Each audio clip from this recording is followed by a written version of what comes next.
இயேசுவின் அன்பு. கிறிஸ்து இயேசுவின் நாமத்தினாலே உங்களுக்கு அன்பின் வாழ்த்துக்கள். யாத்திராகமம் 14ஆம் அதிகாரம் 14ஆம் வசனம்.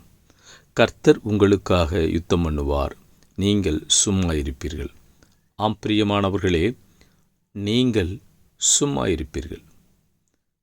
கர்த்தர் உங்களுக்காக யுத்தம் செய்து ஜெயத்தை உங்களுக்கு கொடுப்பார்.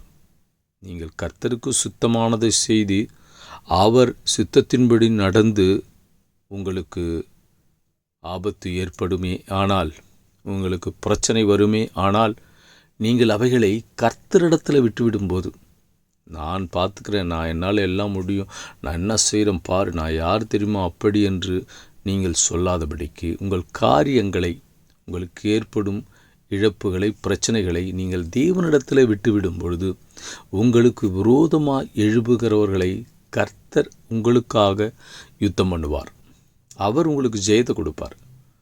ஏன்னா இஸ்ரவேல் ஜனங்களை அவர் தன்னை ஆராதிக்கும்படி கானான் தேசத்திற்கு அழைத்த போது, அவர்கள் அந்த பார்வோனிடத்தில், எகிப்தியரிடத்தில் போய் சொல்லும் பொழுது அவர்கள் அனுப்பவில்லை.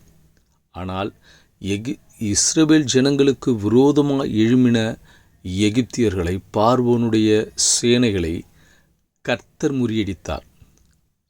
இஸ்ரவேல் ஜனங்கள் சும்மா இருந்தாங்க. அவங்க ஒன்றும் எகிப்திற்கு விரோதமாக யுத்தம் செய்யவில்லை. அவர்கள் தேவனிடத்தில் முறையிட்டார்கள். தேவன் அவர்களுக்கு விரோதமாய் வந்தவரிடத்தில் யுத்தம் செய்து அவர்களை செங்கடலை பிளக்கச் செய்து, எதிராயிருந்த அநேக சூழல் மத்தியிலும் எதிராயிருந்த அநேக தடைகளை அவர் தகர்த்து அவர் கானான் தேசத்திலே அற்புதமாய் கொண்டு போய் சேர்த்தார், ஜெயத்தை கொடுத்தார். அதே தேவன் உங்களோடு கூட இருக்கிறார். நீங்கள் கர்த்தரிடத்தில் விட்டுவிடுங்க. உங்கள் காரியங்களை, உங்களுக்கு ஏற்படும் பிரச்சனைகளை தேவனிடத்தில் விட்டுவிடும் பொழுது அவர் உங்களுக்காக யுத்தம் செய்வார். நீங்கள் சும்மா இருப்பீர்கள், ஜெயத்தை பெற்றுக்கொள்வீர்கள். அவர் வெற்றியை உங்களுக்கு கொடுத்து உங்களை ஆசீர்வதிப்பார். ஆமென்.